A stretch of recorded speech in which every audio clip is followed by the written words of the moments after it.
This is the Book Deal Podcast, where you will discover the inspiring stories behind your favourite books. We interview seasoned and debut authors, as well as publishing industry professionals, to bring you the best tips and advice on how to get that elusive book deal. So no matter what stage of writing you're at, we've got you covered. I'm Tina Strawn. I'm Madeleine Cleary. And I'm Natasha Rye. And join us as we pull back the curtain of published authors, one deal at a time. The Book Deal Podcast acknowledges the traditional owners of the land and waters which it's recorded on, and pays respect to their elders past, present and emerging. Hey, ladies. Hi. Good morning. Hi, Tina. Hi, Mads. Hi. How's it going? Hi. Good. Tina, Yes. tell me about what's going on. So you've just had your first author life, not working 9 to 5 type routine kick in. Yes. Routine. Yeah. Can we call it that? Yes. And how long ago was it that we chatted? It was, about a month ago. Yeah. So a lot's happened in that time, and I launched book 3 of the Wilder Zoo series, Nika and the Great Search, which was lots of fun, and did the launch at Currumbin Wildlife Hospital, which was so fun and so amazing. And it was amazing to support the Wildlife Hospital as well, and such a fantastic turnout from all my friends and family and writerly buds. It was great. And who helped you launch it, Tina? Who was my In Conversation partner? It was Sarah Armstrong, who is another amazing middle grade author and adults author as well. And my son especially loves her. My eldest loves her latest books as well. So yeah, that was really fun. That was really nice. Can I ask you a question, Tina? Yes. What gifts do you buy your In Conversation partner? Because that's a thing, isn't it? And I think this is important for all the debuts coming up. Yes. Yeah. What do you buy them? But I mean, do you you what you feel is right? And I guess you probably don't have to. But I did, and I think it's been a little bit different for each of my in combo partners, and and it's varied. So like Sarah actually got her this really cute little planter that I'll have to show you a photo. It's so cute, and it's like these 2 little round little planter pots with faces, and one's reading a book and another one's having a cup of coffee, and it's super cute. And cute. I also got one for myself because it was so cute. And what else did I get? I got this really beautiful candle that I got from the Quick Brown Fox bookstore, from this company that supplies all this like really bookish, cute little stuff. So if you're stuck for an idea, normally you have an author, right? That's your in convo partner. Look up like bookish gifts or gifts for authors, and that's how I actually came up with that. But this was and it was like a magic themed candle. So it was like it had smells of vanilla and parchment and dragon's blood, and it was like, so I mean, it didn't really, but it had glitter in it. It was cute because she's got some books that are about magic, and just a couple of little things in there. So if I know the person really well, I can sort of try and personalize it. But there's been times when I've done like a nice little local jam from where I come from, with like a movie voucher, like a gold class fancy voucher or something like that, if I'm not as familiar with things that they would like. But I mean, if you know that they don't mind wine or something like that, a bottle of wine's nice. Plants, flowers, things like that. You're so good with this. This is why I asked you, because I think I asked you this question last year when I had lots of in convo partners for various events. What do I get them? And you came up with all the great ideas. So this is very helpful.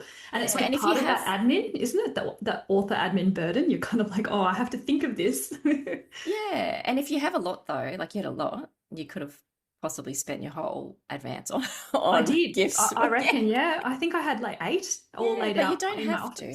You really don't have to. And it's nice too, though. And I feel like that. I mean, I guess it does depend on your own financial circumstances, but it can be just something small. It doesn't have to be a handwritten card. Seriously, or even like a gift voucher for a bookshop, like your local indie bookshop. We know they like books. Yes. nice bookmarks, Mm.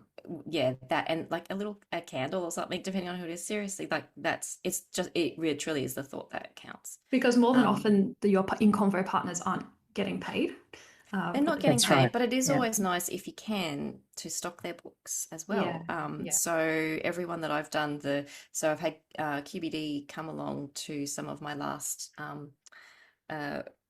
uh, book launches, and yeah, you can request, and they normally do like to bring the other authors as well, because Of it's course. beneficial for them, because they can sell more books, right? Because there's more books there. And that's good for the in convo partner as well, as they get a little bit of exposure, and hopefully sell a few books too, because they are doing it out of the kindness of their own hearts. And I think also if your in convo partners there, often they won't, feel comfortable pitching their own book to the Not audience. at So if you all. can pitch their book as well to everybody, give them a little rundown of what the book is, why they should buy it, why that's important. I think just giving Hmm. them a shout out because, it's Hmm. not their event. And as an in Yeah. convo partner, you're there to support the other author. But I think, so you don't want to like go and pitch it. But it's nice, I think, when the other author kind of does it because it does generate a few sales as well for them. Yep. Yep. Which is important. Mm. So yeah. Anyway, So sorry, that was a no, total that's okay. sidetrack, But but yeah, no, that's a really good point, and it's really beneficial. But honestly, just don't feel the pressure. Anyone who has these, just anything, like even just a card, a heartfelt card is, and if you're good at handicrafts and things yourself, like I know lots of people that crochet these gorgeous bookmarks and stuff, like that probably means a lot more to them than anything else. So So tell me then, Tina, because we had a few chats on our kind of group chat about your new routine. What are you uh, kind of figuring out? Mm, yes. So yes, because I have taken a little bit of an extended break for a little while from work. I've been very fortunate that I can do that. And it's for someone who's on the go 100% of the time. Like I've left you girls a few voice messages, like with notes of what I've discovered from my few days of this new routine is, I mean, I feel like I've only really had like a week to try that out, because things were so busy leading up to the launch, and then I was like trying to catch up on all the stuff life admin and author admin that I'd put to the side for so long. So yes, I've discovered that, and I think I did know this, but because I had such little writing time before, I optimized that to the nth degree. Like I did not let a second go. I actually felt a lot of anxiety about, quick, like you've got 20 minutes while you're sitting in the car waiting for the school bell to go, must write, get words down or edit or something like that. Which is actually very could be very good for productivity, but you can't do that 5 days a week. It's not healthy, nor is it sustainable. um, so that's been a whole new way of trying to get my mind around that. I still have not worked it out, but definitely I think I've realized that there's you really only have, as romantic as it sounds, to have maybe like a 6 hour, 8 hour worth of potential writing time. You can't write for that long. I mean, you can do like creativity and creating new words. I just don't think you can do that for 8 hours every day.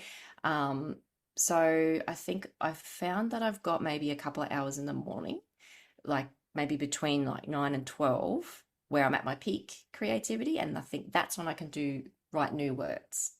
Um, and then after that, and then I think I just need a break, move away from it for a bit. Madeline suggested I read, and I'm like, oh my God, I love this.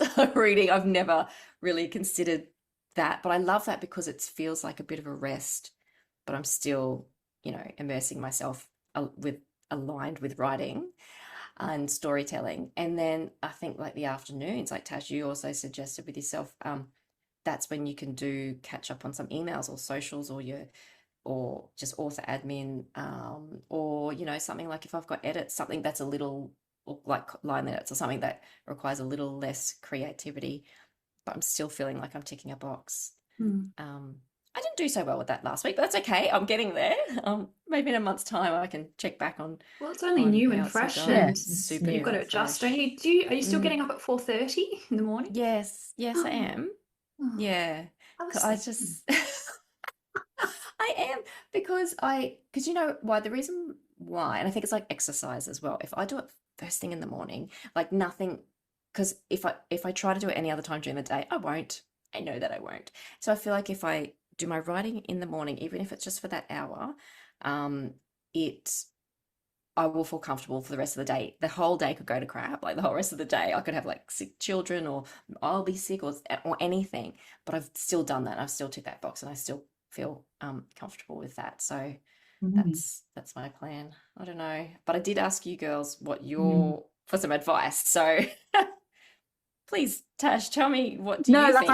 I really want to come back to that because it kind of dovetails into some other things I've been thinking about in terms of writing and stuff. But I just want to also see how Mads is going. How are you? Oh, all good. It's funny, isn't it? January was so lovely. Like for me, it was very, because I don't have kids, so it's not like I'm, looking after kids over the school holidays or anything. And it felt very peaceful. I didn't have any kind of events. Work was pretty chill. And then as soon as 1 Feb hit, it's just bang, bang, bang. It feels like going to kind of back to what it was in the lead up to Christmas. So. I'm going to start implementing some new rules, and I only came up with these today, so we'll see how they go. But I've decided that I'm not going to check social media on weekends, and I'm going to really cut that out because at the moment I've got this rule where I'm checking it once per day on my laptop. But that's been creeping back in Feb. I've been finding like I might check it in the morning and maybe at On your laptop lunchtime still? on my laptop and then with the afternoon. And then so I'm maybe checking it 3 to 4 times a day and I find myself just starting to do that scroll. Mm, So I'm gonna mm, be really strict, I think. No socials on weekends. Only check it after work. So 5 p.m., that's my author admin time. And mhm. I'm going to treat it as admin rather than, something just to like have that brain break. Sometimes you just want It's to not a break though, is it's it? not. It's It's so terrible. bad. It's the It's complete opposite even. yeah, exactly. So I'm gonna try and implement that and get back to where I was in this very peaceful kind of state and creative I like state in that. Jan. So that's going to be what I'm doing. And then the other very interesting thing that happened, and um, I'm not sure how often this happens to people, but I got a message from my dad who'd been contacted by one of his friends who alerted him to a walking tour available in Melbourne on the Butterfly Women. So this company has developed this entire walking tour based on my novel, which is both cool but also it's strange to see that up there. Well, it's strange Sounds because given amazing. that how you found out, they haven't obviously spoken to you about it. I mean, it's amazing. Like, it's It's a totally great. amazing. Yeah. So great and so cool. And on the sort of at walking tour advertisement, it like lists places that I've made up in my head. So it's like, we'll go to the Papillon and the White Hart and, Magdalen Lane. Oh, And so it's Oh, actually not wow. real. well, I mean, it's Maybe it's a real in virtual my head. reality one, which would also be super cool. Yeah. It's That's a good cool. idea. So anyway, but I guess it's interesting to know for writers that, and I spoke with my publisher about it.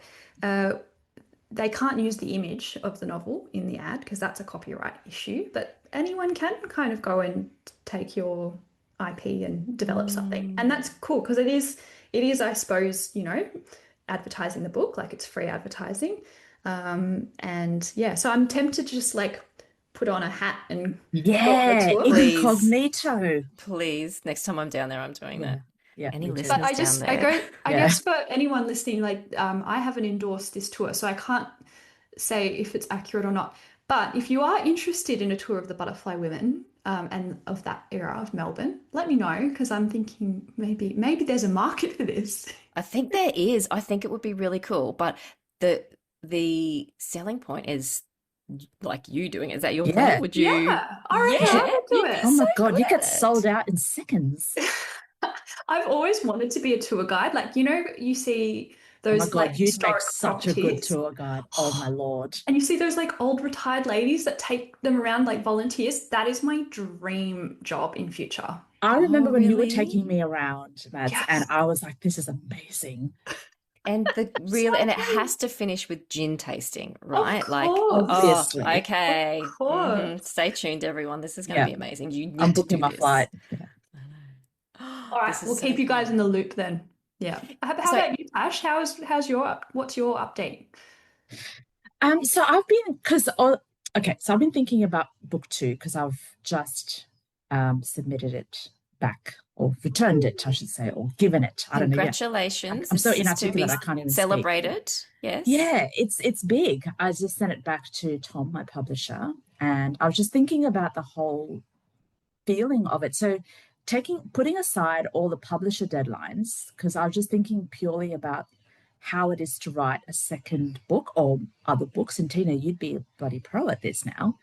Um, but like I know that Mazu had that great interview with Mark Mapotza Russell and Ali Parker about this.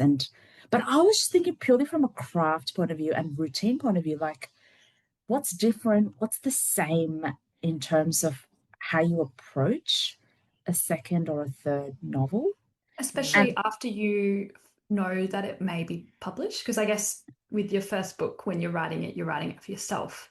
mm, Yeah, and I mean, maybe I'm in a different place then because I think Ali, oh no, I think it was Mark who said it in your episode about because he'd had a bit of time, he'd written other manuscripts. So I'm in the same kind of experience as that, where I've written other manuscripts and I'm returning to them now. But it's so yes, there is the possibility that they might be published, but also I wrote them at a time where I didn't know that. Mm. But also going back to them, I'm just noticing like new feelings and new things coming up that I'm like, this is so interesting. Like Onslaught, I was just writing in not in the dark so much, but just writing, not knowing what I was doing and getting beautiful feedback from editors and other people and just incorporating that and just hoping and going and whatever.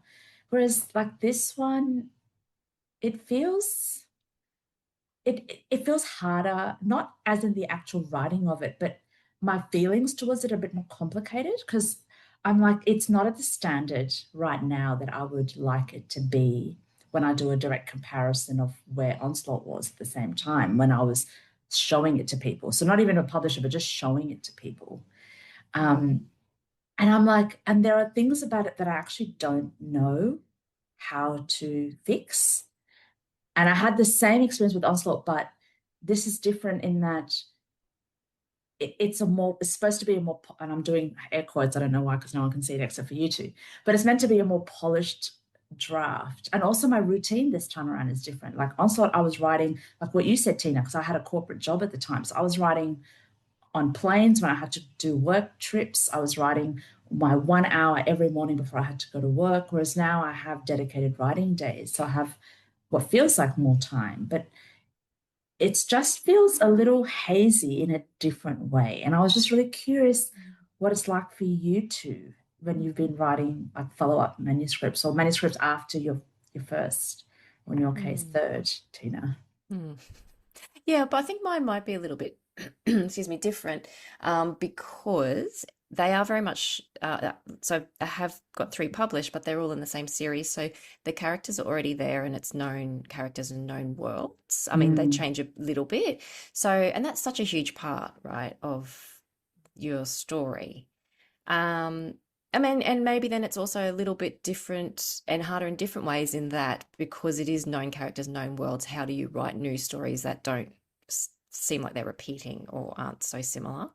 So I think that was probably my biggest thing. Although I have 1,001 kinds of adventures that I could send some kids on in zoos and with wildlife, so it wasn't, I guess, too hard there. But yeah, you do wonder, and I think also timing. So I hadn't even had the first book come out yet, and I'd written all 3. So I didn't know feedback. I didn't know how the first one went. So yeah, I think I still had that beauty of just right. It still felt a little bit like writing quietly on my own, mm, although I had deadlines. Whereas for both of you, you have your books are out and published while although Tash, you created it yeah, before yeah. Onslaught had come out, but this is different now. We're talking about getting to a point of publishing, which still is a lot of work. Sort of, I guess, knowing how your previous books have gone as well and how they've been and what your readers, I think, are expecting as well. So that all plays a part, Mm, doesn't it? I Um, wonder if also you're rubbing up against the fact that you're a different writer than who you were, totally. years ago Yes. when you wrote this Mm, manuscript. And my agent actually, Sam, he made a really interesting point to me a few months ago. He said what you went through with the editing of the Butterfly Women was in itself an intense masterclass, Mm, where you will learn and pick up skills that you didn't have. It's almost better than going to university for 4 years. Like you did it all within that really intense period. So you're going to take those skills into your next books. Not just the writing of the books, but also the editing and how you structure and how you think about it. So maybe what's happening, Tash, is you're looking at this manuscript, mm.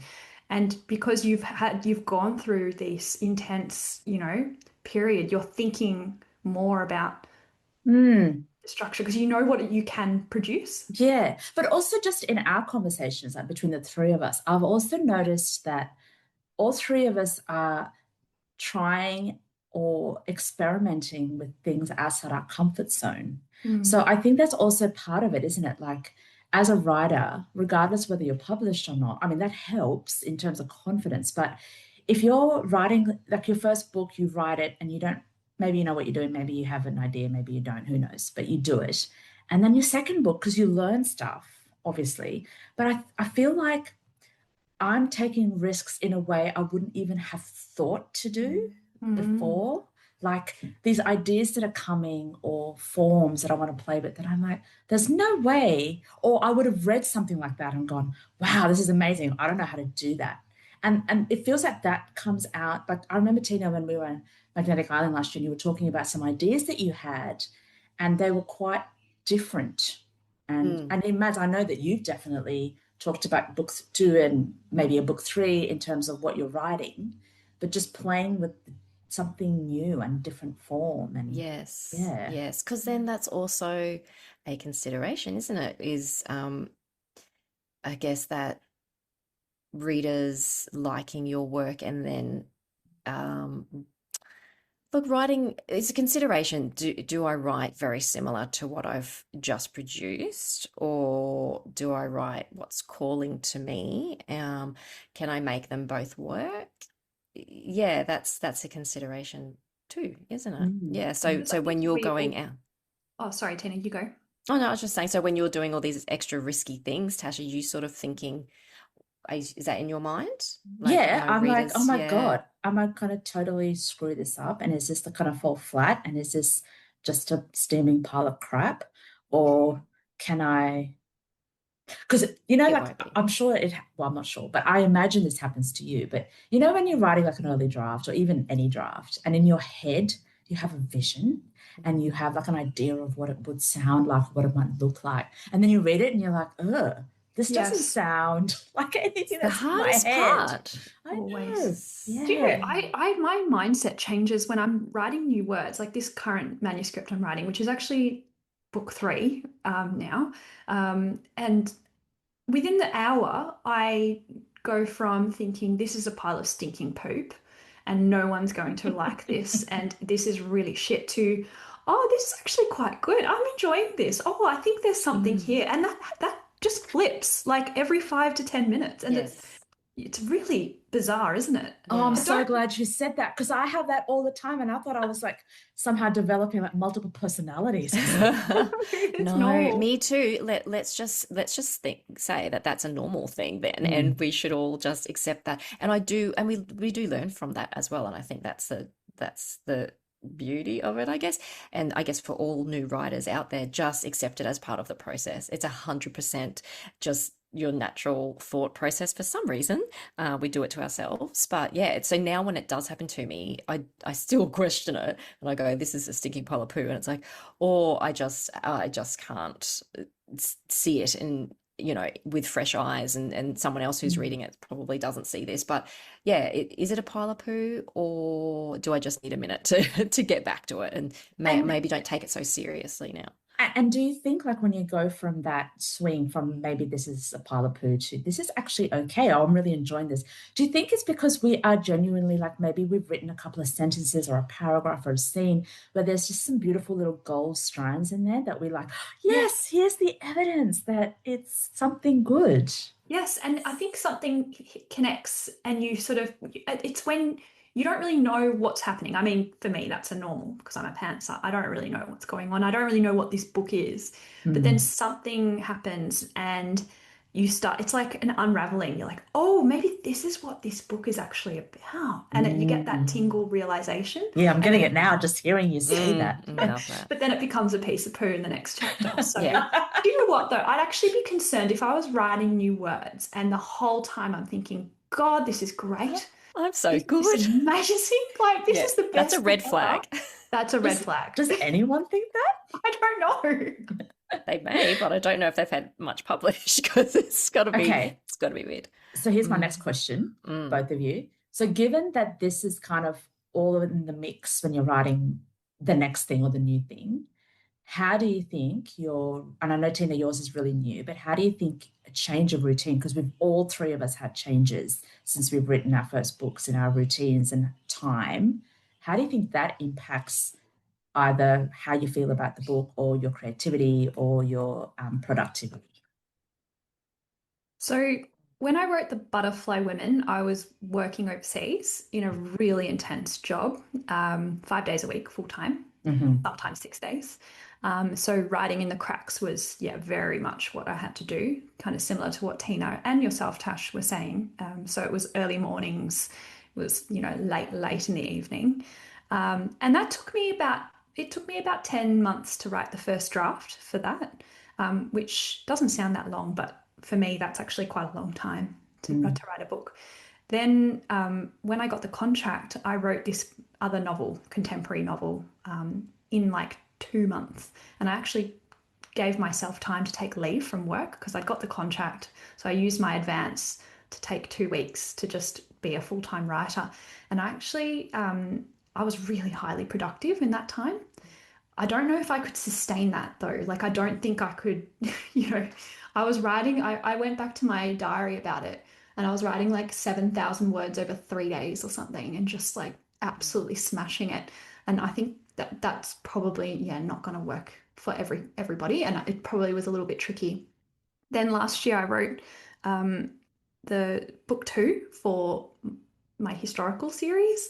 And again, that happened really quickly, but I felt like I had more time because I took a day off work and work was not as intense, I suppose, as being overseas. And that felt also different.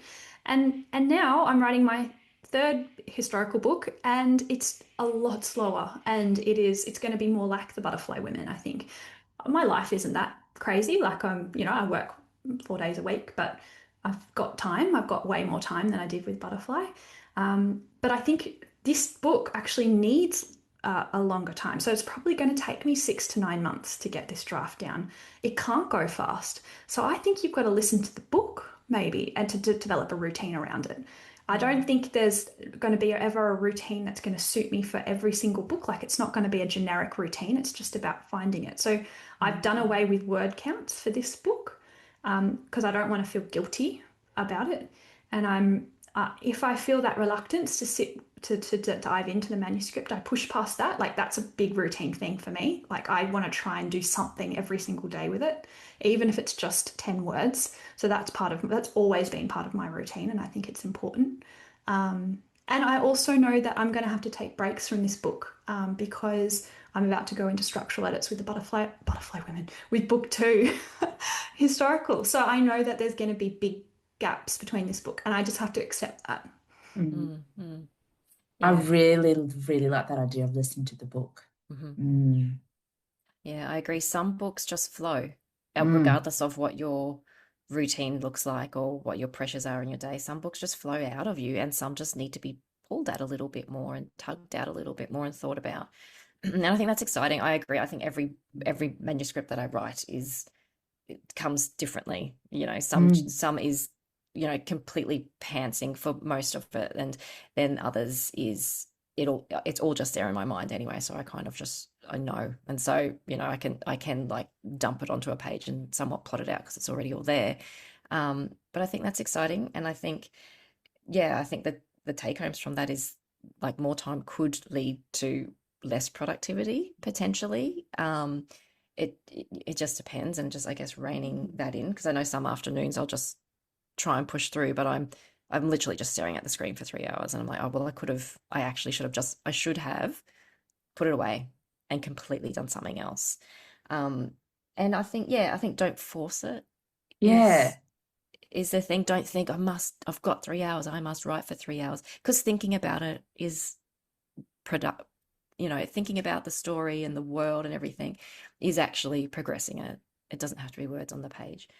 And certainly not, and the other thing is everybody has their own routine and their own method. And I think, especially when you're starting out, you're thinking there must be some right way to do this, or there must be some rules. And I think there's no right or wrong way. And you certainly can't, try and copy someone else, because it might not be for you.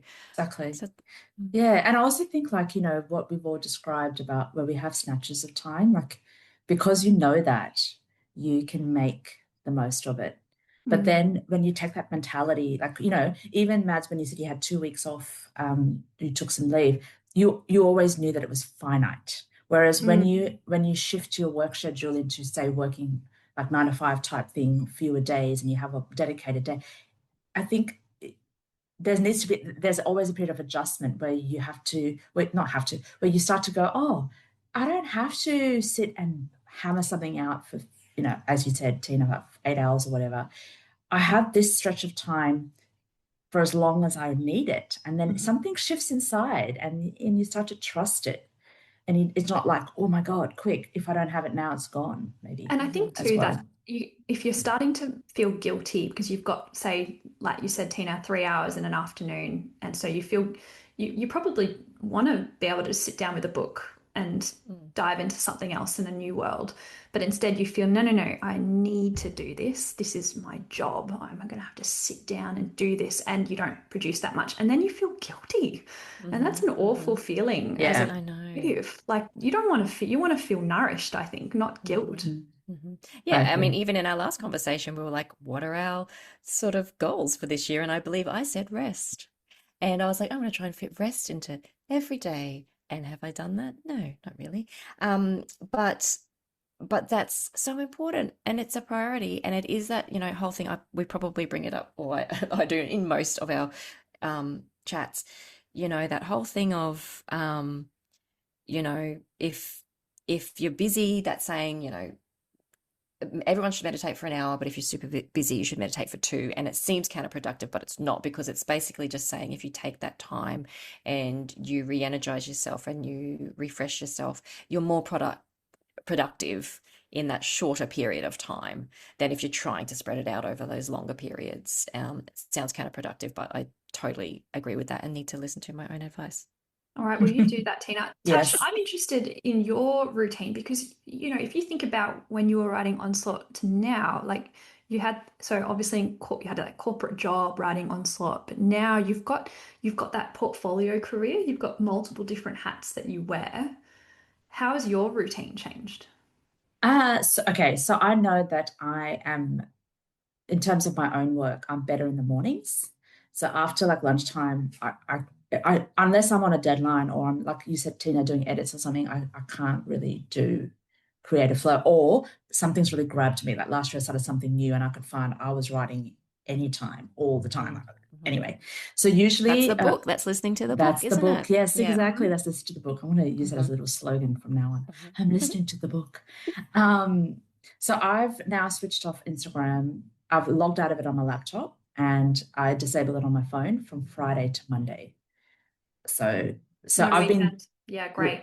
but the last couple of days I've been noticing, I've been like, oh, just quickly enable and open. And I'm like, Oh, it's nah, it's such got a to stop. brain. Got to It's such a stop. Yeah. yeah. So I'm like, Why does your brain, is it just a habit, do you think? Is that a yeah, routine? it's just because sometimes if I get up really early because I can't sleep, and I'm like, well, actually, technically, I'm still asleep. So this is like free time. So I can just quickly check. So this Again, total opposite weird, to sleep.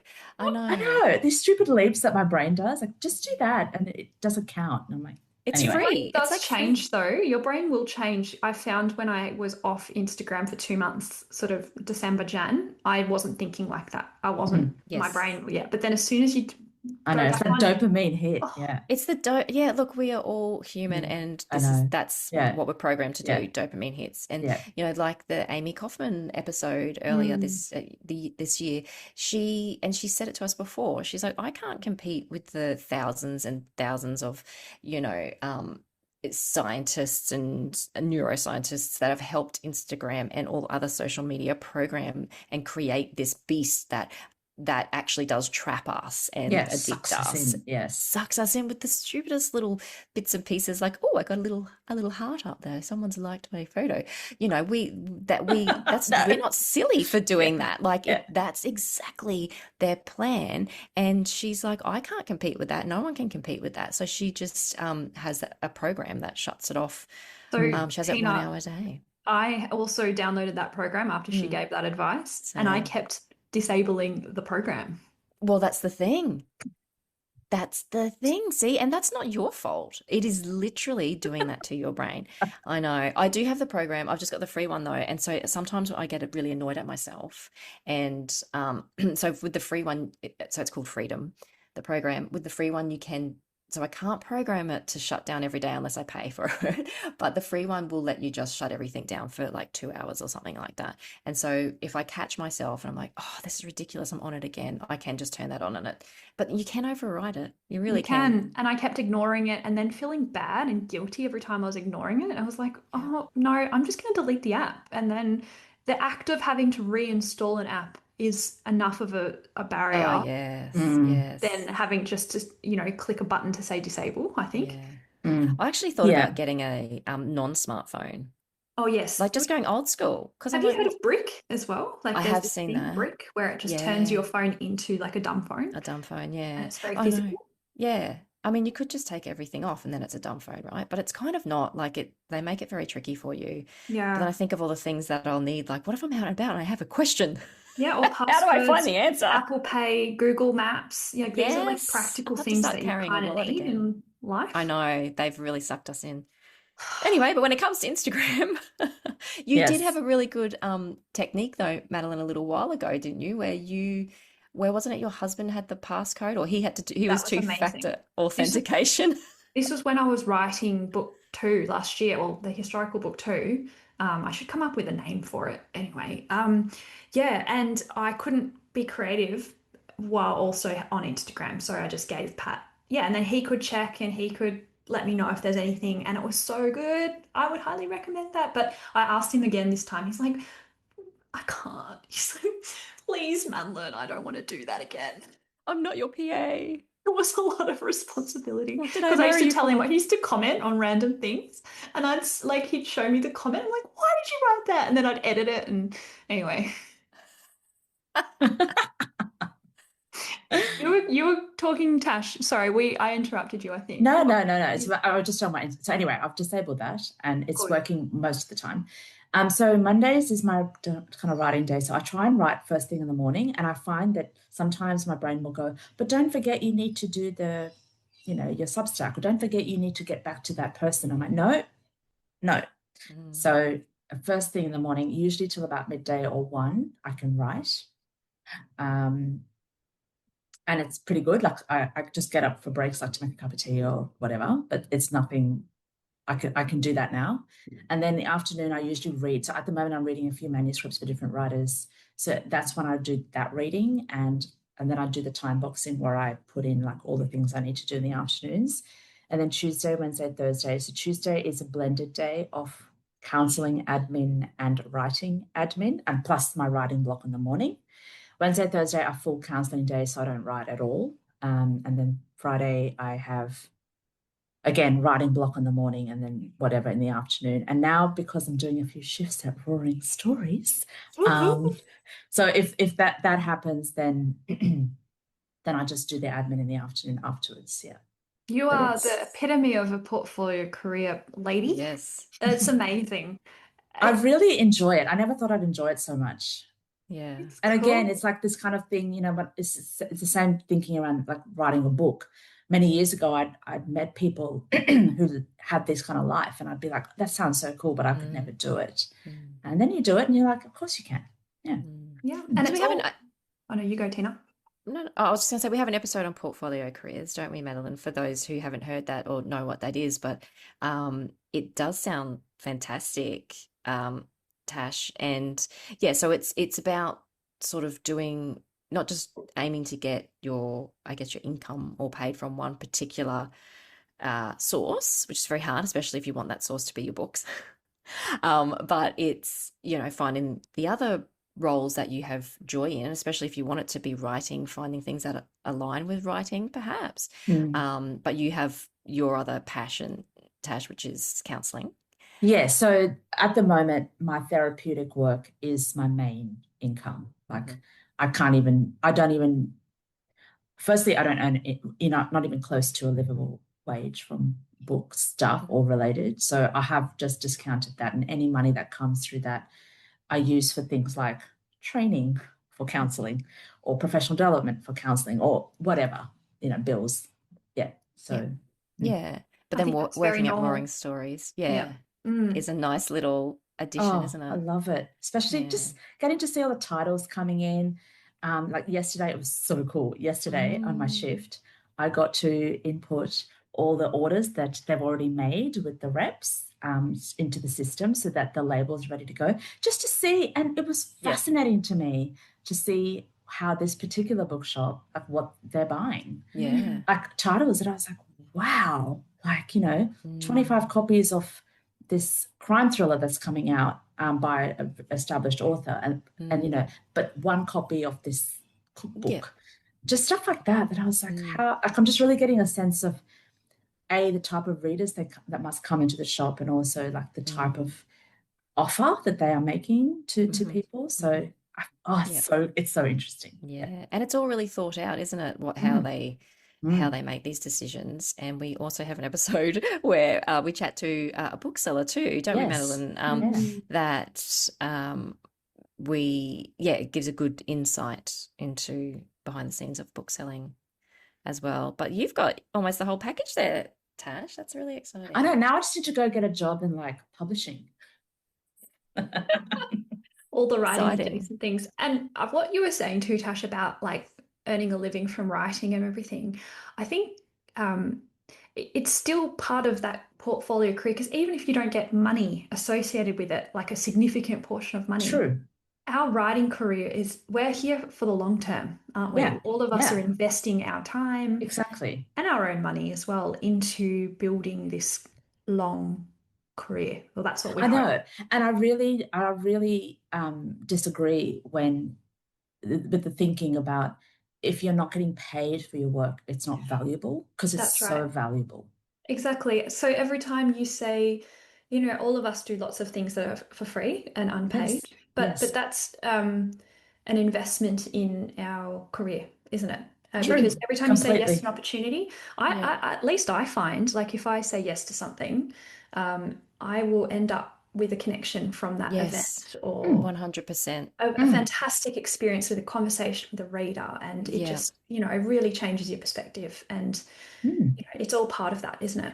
And that's Hmm. true for so many other careers too. Like when I was first training to be a therapist, I worked as a volunteer on a grief Mm, service.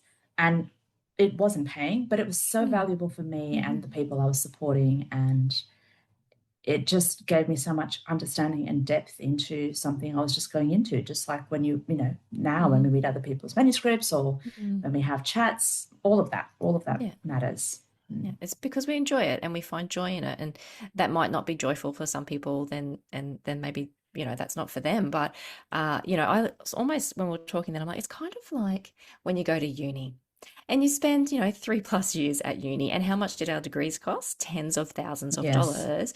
Or, and we weren't getting paid for anything then. And I No. don't know about you ladies when you first get your first job, but I was getting paid rubbish in my first job that was associated with my degree. And you kind of, work your way up from there. But I did it because I thoroughly enjoyed it and I loved Mm. doing it. And no one had to pay me to be there and do it. But I did it and I volunteered all my time as well, all around the place to just get that experience and that knowledge because that was brought For me joy sure. as well.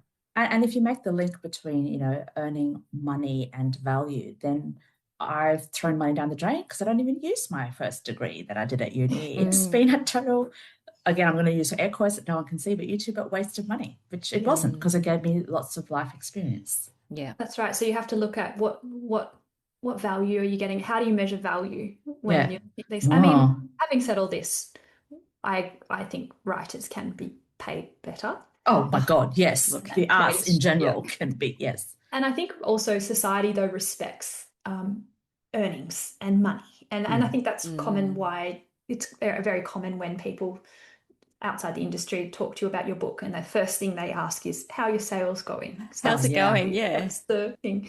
But yeah, for all of us, I think this is a long-term thing. But I mean, there is also a privilege in that too, in that all of us can write, do all these things for free, invest our time and effort. But we've also got, For sure.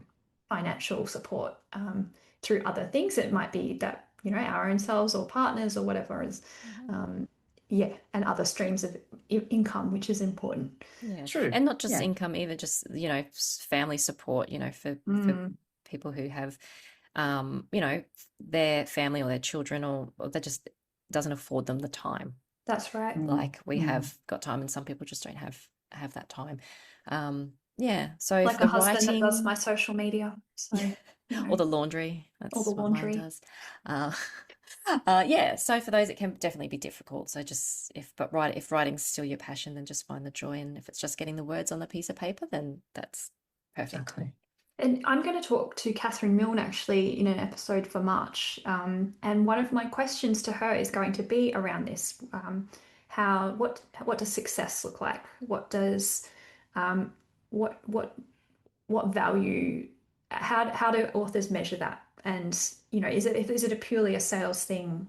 Because I'm really interested in a publisher's perspective on that because Mm. Yeah. they're really much the business, but I want to, but Catherine Milne is someone who's very much Mm, involved in that heart of books as well. So I want to know, absolutely. yeah, what value, what's the That's a value? great question. Yeah, that's That is such a a good great question. question. And Yes. I'm so keen to hear what she has to Mm. say. Mm. Yeah. I'm also noticing that we are nearly out of time because I reckon I could talk to you for another hour easily. But I really like where this conversation's gone. It's got me, really thinking about value as well. And I love so much about listening to the book. So thanks, Mads. Oh, no worries. That's beautiful. Can I just add, we spoke about, you mentioned Magnetic Island earlier, which was Yes. incredible. And I'm Yes. very sad that I cannot apply for it again Me too. this year. Madeline, you can. And so can everybody else who's listening. It is open now. It is open The now. applications Yes. for the Magnetic Island Riders on Riders the on the Reef. Reef. We Amazing. cannot recommend it more through James Cook University and the Roderick Centre for Creative Writing and Literature. Did I get that all right? So have a little Google. Check them out. Riders on the Reef. Honestly, cannot recommend it more. It is Yes. a week on a tropical island. Paradise. Sounds so Just for you to And write. it's even more the support that's available for writers is really wonderful this year because this year they're offering to pay for your flights and you get a stipend. So if you're struggling in terms of, taking time off work or worrying about financial commitments, maybe hopefully this could help make that decision to apply. Amazing. Mm. Oh, So well, it's- I should apply, shouldn't I? You should. Oh, but I then would if do it if I could. Oh, I've thought about just taking myself off there every I year. We know. made plans, didn't we, Tash? We We're like, did. we just put money aside every week. We can actually do We this. And even told everyone how much money they had to put aside. It wasn't even that much. It was like $20 or something. we should plan a book deal podcast writing retreat. I don't need Oh, any excuse, but I yes, don't let's do either. it. I mean, I'm already like, yes, let's do it. When are we going? Yeah. We could Yeah. run it for other people too. So if anyone's interested Yeah. in joining on a writers retreat, send us a message. We might Send us a Yes. message. I really Yes, let like us know. booking things. I'm a very Me good too. booker. Me Perfect. too. Oh, okay. And I like going to things that people have booked. So this is fantastic. Okay. So this is great. I love this idea. Yes, definitely. Please message us if you would like to get in on our the book deal Writing run retreat. retreat, because the really cool thing is in some of these retreats, and I'm sure this is something that we could organize as well, is I've been on retreats before where we've had agents Zoom in, and you can submit work to agents and they can have like a 15-minute chat with an agent, or publishers can call in, all those sorts of things. Sure, we can arrange that. I'll ask I'm Catherine now. sure she might want to come. Wow, this retreat is getting more and more sophisticated and by the second. You must like cheese though and chocolate. Oh yeah, cheese and chocolate. That's of course. That's literally given. a prerequisite. And wine at the end after a hard day of writing. The wine is fine, but cheese and chocolate have to. Must. All right, Must. sounds good. Well, thank you, ladies. And as per usual, no book deal episode would be complete without a bit of toilet references, which we had today. Always. Flaming piles of poo, I think, is the thing. So thank you very much for that. So is that our top tip then? Keep going, even if it's a flaming pile of poo. Embrace the poo. Embrace the poo. Oh, okay. Okay. Let's end on that. Embrace the poo. Thank you for listening to the Book Deal podcast. We're able to bring you these weekly writerly chats because of our amazing patrons. Join the TPD family by becoming a member of our Patreon community at patreon.com/the Book Deal podcast. And if you love the pod, please give us a rating or review. And don't forget to follow us on Instagram and Facebook.